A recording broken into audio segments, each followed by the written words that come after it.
Hi everybody. Today we're going to work on equivalent fractions. So one of the biggest things about equivalent fractions is understanding what they are.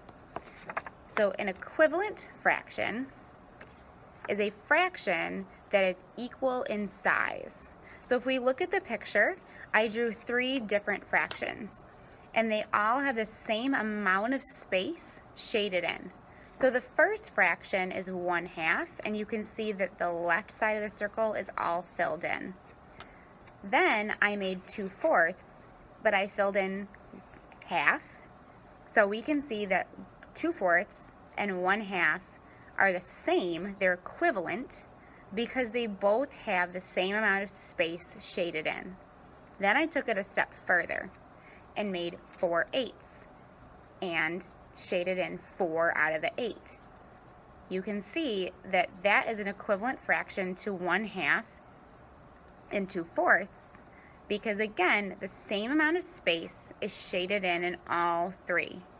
They're equivalent fractions. It's the same space, we're just giving it a different name.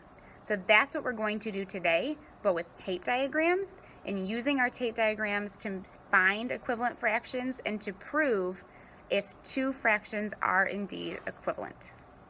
Let's get started.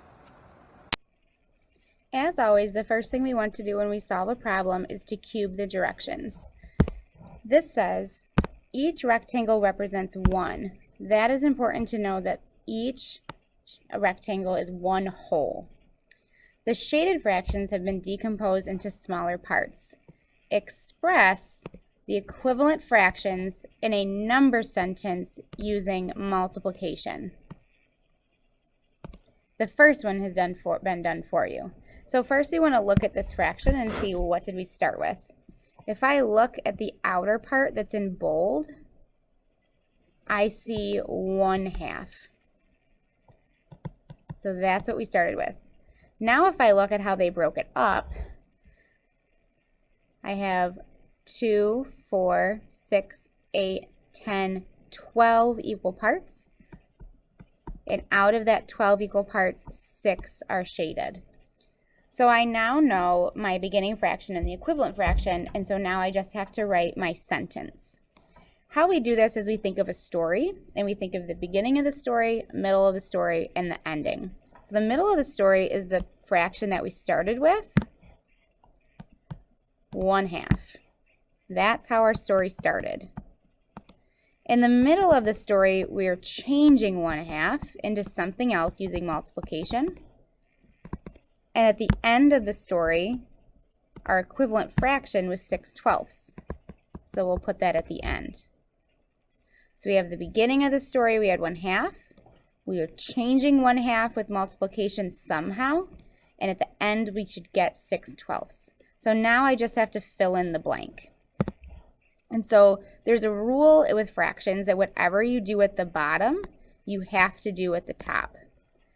So I'm looking for a number, the same number to go on the top and the bottom to match.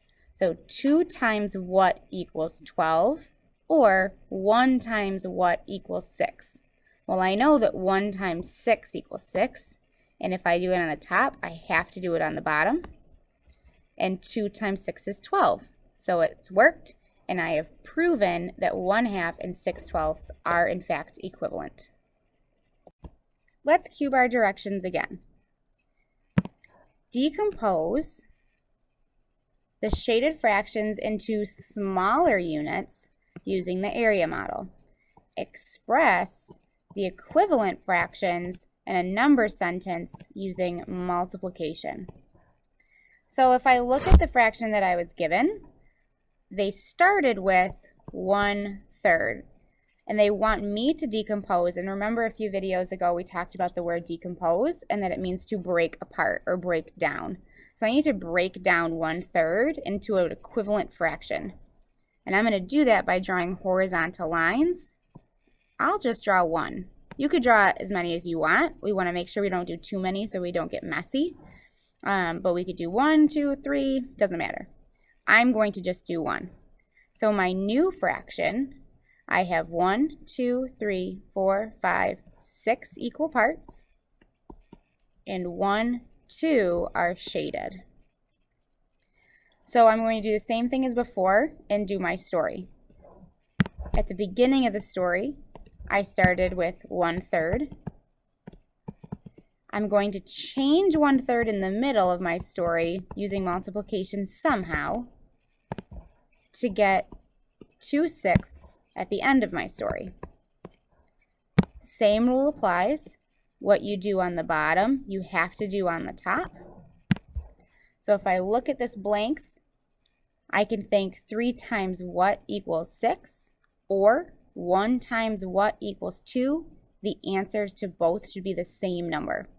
I know that 1 times 2 is 2, and what you do on the top, you have to do on the bottom, and it works because 3 times 2 equals 6.